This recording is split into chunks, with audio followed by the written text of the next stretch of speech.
Good morning, everyone. We are coming to you live via Facebook streaming, YouTube streaming, and also via Skype. Each one of you is welcome to this live streaming from our studios in Trinidad.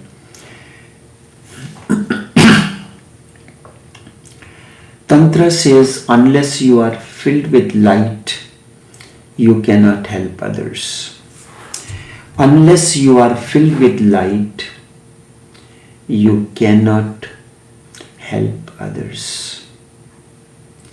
Shiva, who gave these sutras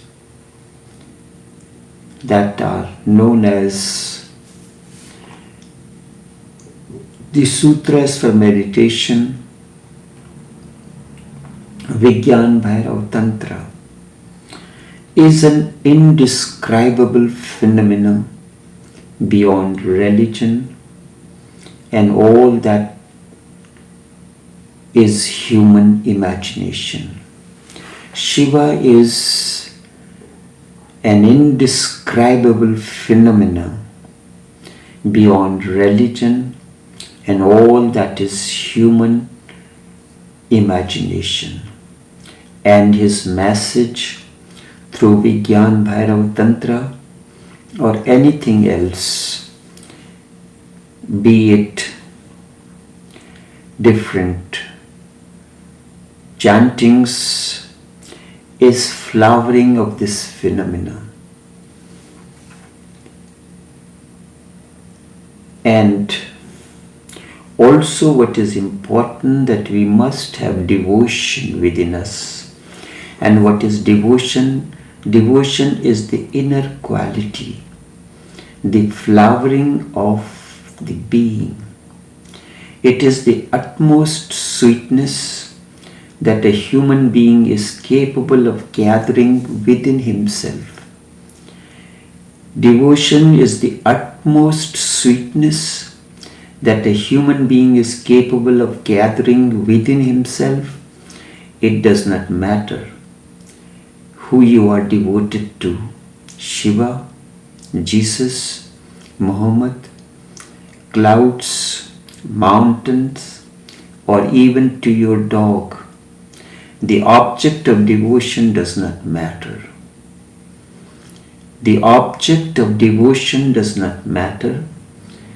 Once you are capable of keeping yourself alive and pulsating within to unknown and unknowable, you are devoted. And then something magnanimous can happen. If you are able to keep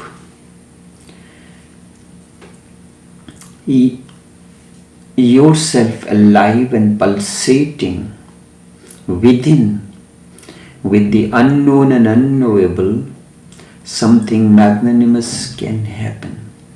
Only then something larger and magnanimous than you becomes the reality for you. If that light, that alive, pulsating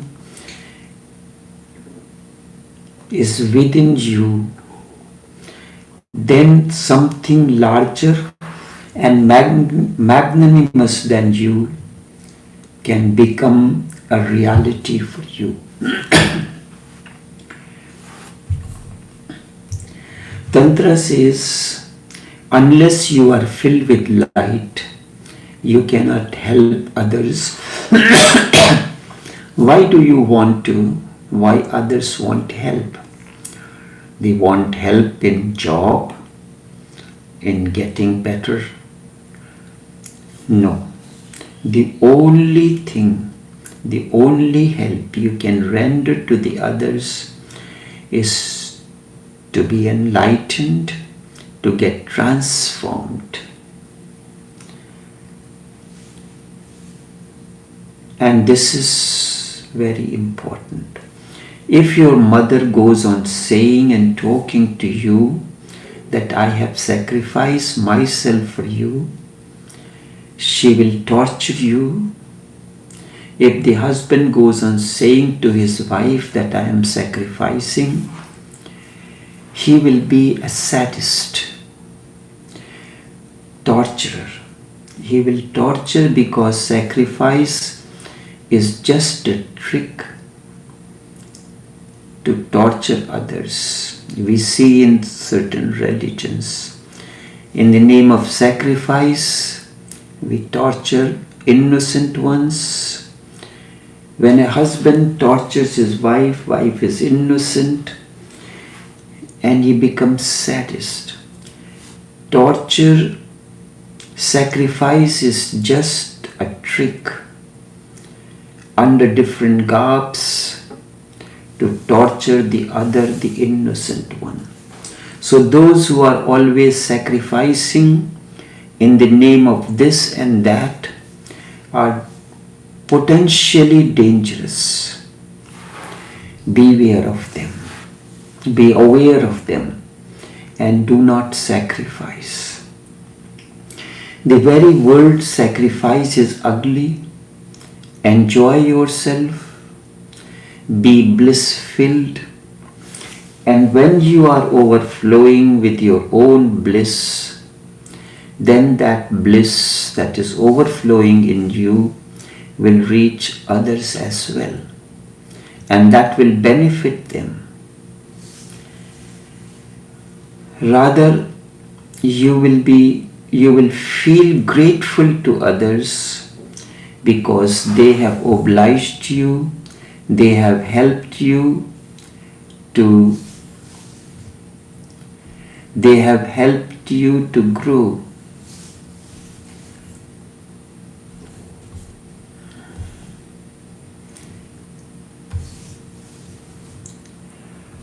Second, just let me see, something is not. You will feel grateful to others because they have been participating in your bliss. They have allowed your bliss to overflow. Words like sacrifice, duty, service are not only ugly but violent as well. Unless you are filled with light, your life is not fulfilled and you cannot help others to be enlightened, to overflow light. That is why this is another way of saying when Buddha said, be a light unto yourself. The moment you are light unto yourself, your candle is lit. In the light of that candle, in the illumination of that candle, whosoever comes, it will become the beacon light to give the light to the others. In that light, the people can find their own path, their own thoroughfare. That is why when you are traveling in mountain in certain areas, you carry a torch light. The moment you light the torch light, in its light you can move forward freely. You can, and without that torch light, you will not be able to move. So you have to be filled with light. You be the torch bearer, so that in that light, others can find their own ways. Be selfish, only then you can be altruistic. Otherwise, the whole concept of altruism is sheer nonsense. Be happy, only then you can help others to be happy. An unhappy person cannot make others happy. If you are sad, unhappy, bitter, you are going to be violent to others. And you will use the decorative words like sacrifice in the name of God. sacrifice in the name of Allah, and this will create misery for others, the innocent ones. You may become a great saint. That is easy, that is not difficult. But look at such people, saints around you. They are trying in every way to torture everyone that comes to them.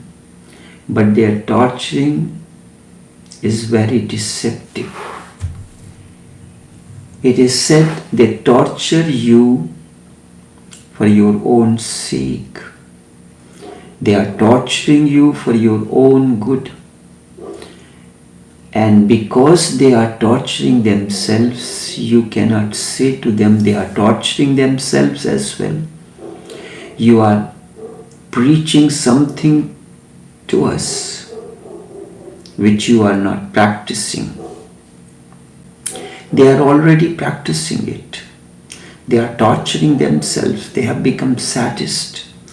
Now they can torture you and you will not complain. You will not raise the fingers. And when a torture is for your own good, as it is said, then it is most dangerous torture and you cannot escape it. And what is wrong with enjoying yourself? Everyone, every religion says we must not enjoy ourselves. What is wrong in being happy? The Sufi master Sheikh Shakuntala Devi used to say, the happiness is your choice. You can choose to be happy or unhappy.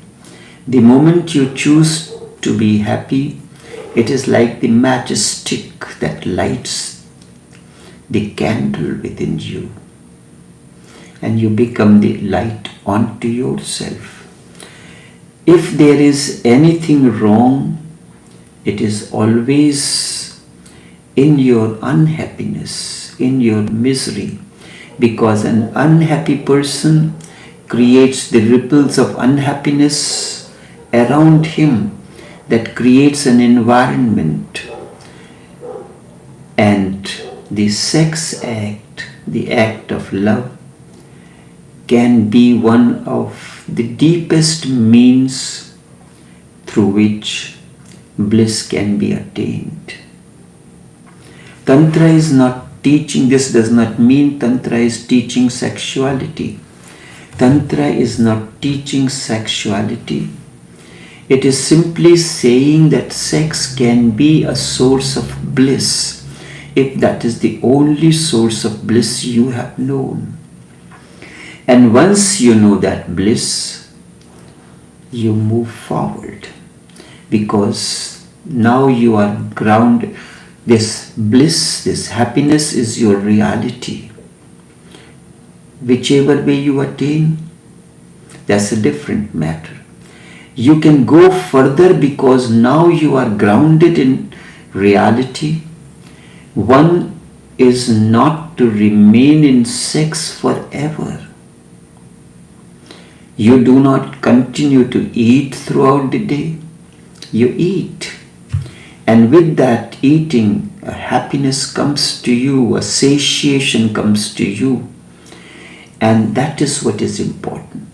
Satiation comes through the eating, and you eat. You can go further because now you are grounded in reality. One is not to remain in sex forever, but you can use sex as the jumping point, like when you go to learn swimming or diving. You take your jumping board, but you do not carry the jumping board. Jumping board is necessary only as long as you have not taken the jump. You stand up on the jumping board and take a jump, and the purpose of jumping board is finished for that time. And once you have known the ecstasy of sex, you can understand what mystics have been talking about, then a greater orgasm, a cosmic orgasm is attained. Meera is dancing. You cannot understand her. You cannot even understand her songs. They are sexual. Their symbology is sexual. This is bound to be because in human life, sex act is the only act through which you feel a state of non-duality. The moment you feel non-duality, in which you come to feel a deepest oneness, in which the past disappears and with that future also disappears, only the present moment remains, the real moment remains.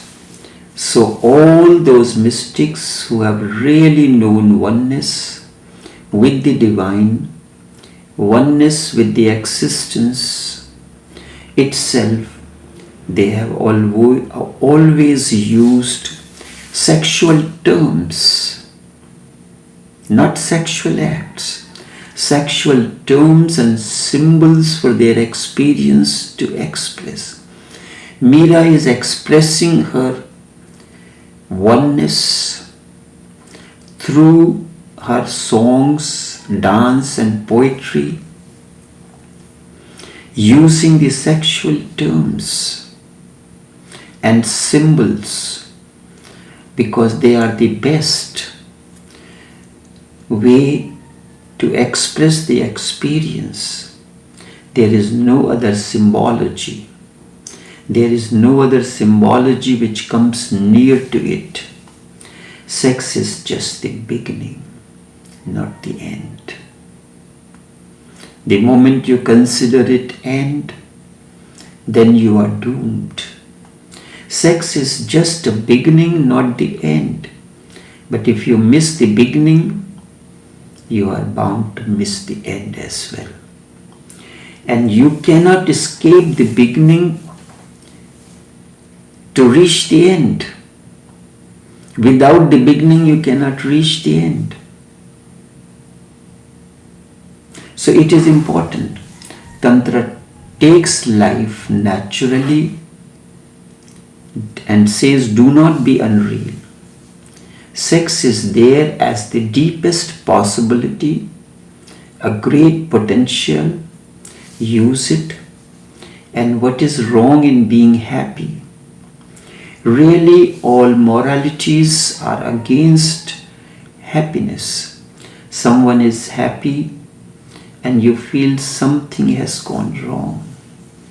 When someone is sad,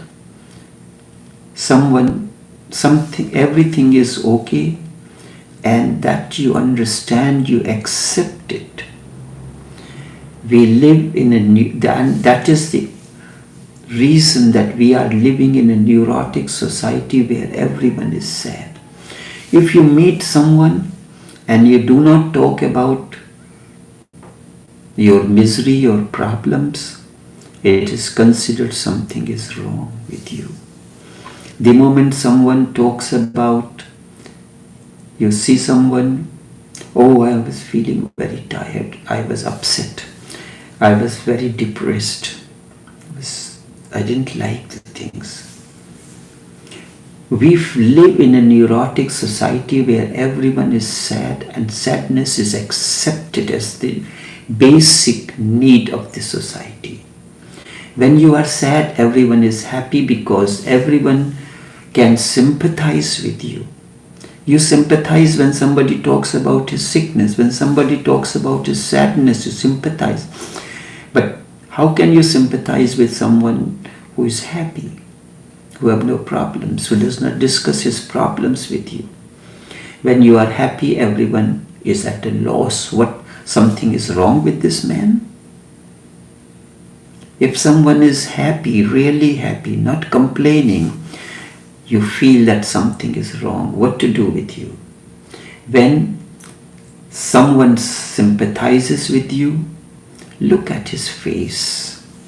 The face gleams. A subtle shining comes to the face that he is also like me.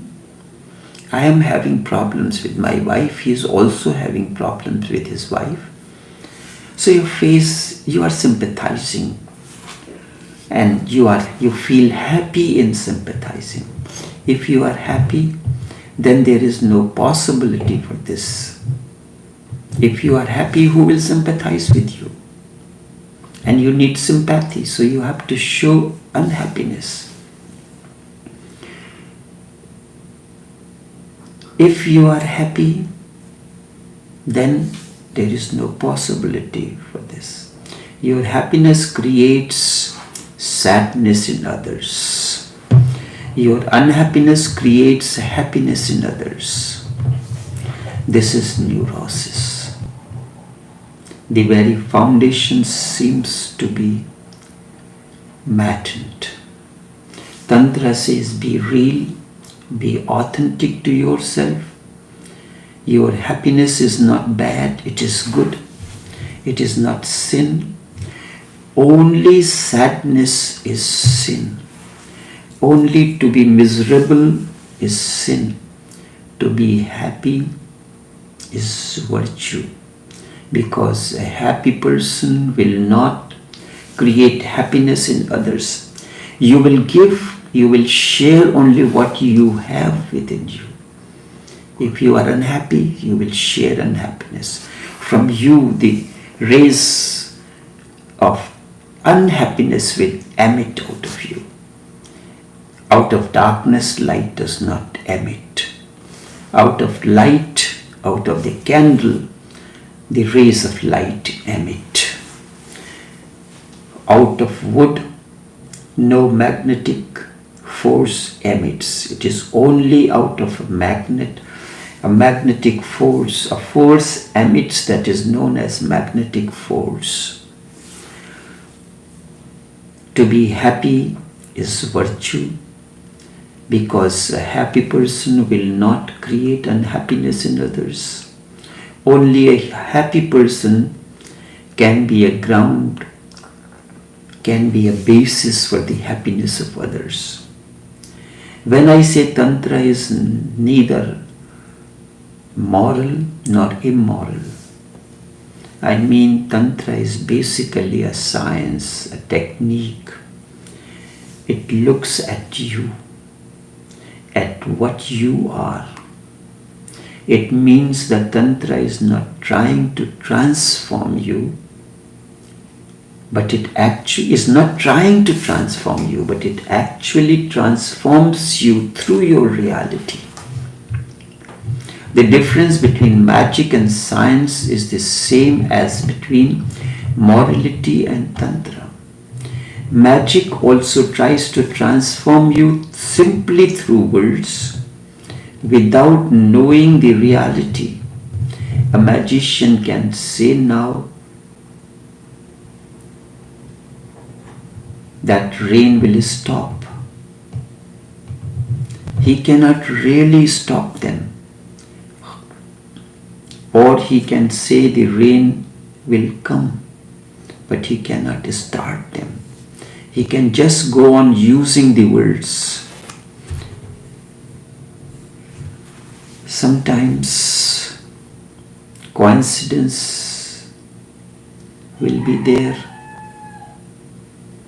and then in that moment of coincidence you will feel powerful.